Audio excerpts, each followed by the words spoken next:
or interconnectivity, right? The experience of my profound interconnectivity with the all, right? That I'm a part that's part of the whole of being, which is the way Levi Isaac says it. I'm part of the whole of being. There's no part of me that's separate. There's no experience, right? That I'm separate, that I understand, that I'm part of, and I experience my partness as being part of a larger whole, and I begin to feel the kind of invisible lines of connection that connect all of us in the room, right? That connect all of us beyond the room, that connect us with all the sentient beings, right, and non-sentient beings beyond the room. Right? Invisible lines of connection, right? There's a great story which just tells, which Dan told me a while ago about Ollie, right, coming home, which just kind of holds it, invisible lines of connection. Just tell us briefly what happened.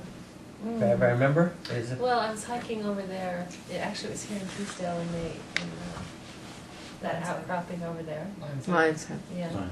And it was really funny because I've been, like, you guys have probably had this experience, but I parked the car and it was really cold, and it was like probably 1 in the afternoon, and I was just going for a walk, right? And it was really strange, but it snowed a lot, and I was on a trail going there. And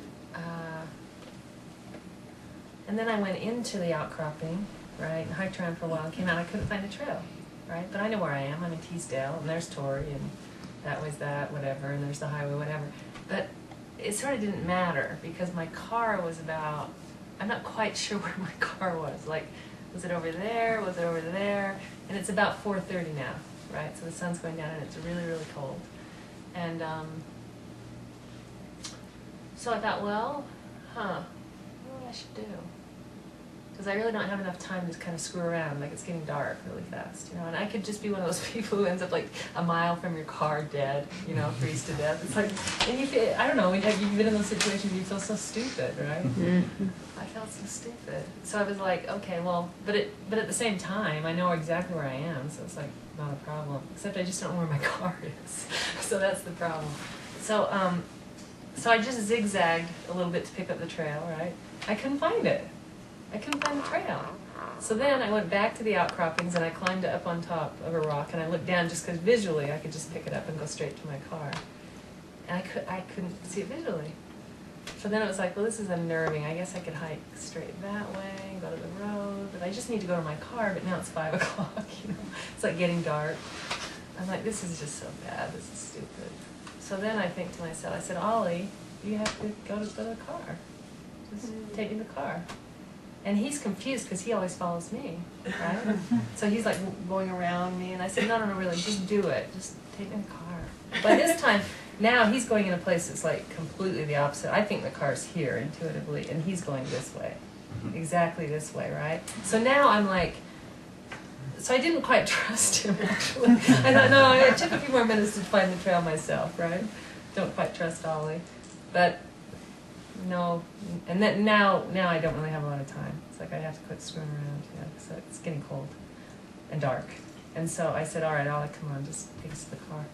So for about 15 minutes, we walk in exactly the opposite direction of where I think we should go. And we go down a ravine I have no recollection of. We go through trees. We're completely not where I think we're supposed to be. Now keep in mind, I know where I am. I just don't know where my car is. And it's big territory when you're out there, and it's really cold.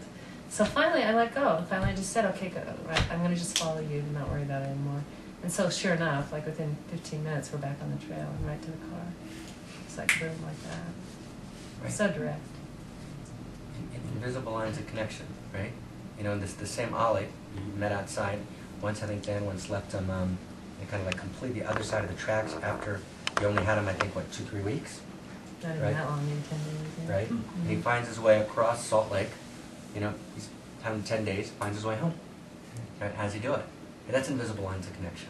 And there's an interconnectivity to it all. Yeah. There's an interconnectivity. Lines of development. Of development, lines. Right? That kind of connect us that we can't quite see.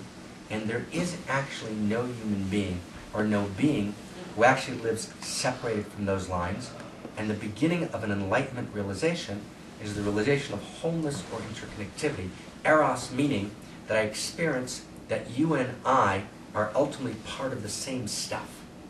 We're part of the same fabric. And that the same way I wouldn't cut my hand, I wouldn't cut your hand. But because we actually experience that shared, underlying, right, erotic oneness, right, between us. Right? The way the mystic said, we've been hewn, right, H-E-W-N, right, from the same quarry, and we feel that kind of common identity. That's an actual lived experience that we have, right? And in that sense, I begin to actually move beyond my own egocentricity, my own ethnocentricity, right, my own even world centricity, and I actually become, right, in a moment of awareness, the force that just illuminates the cosmos.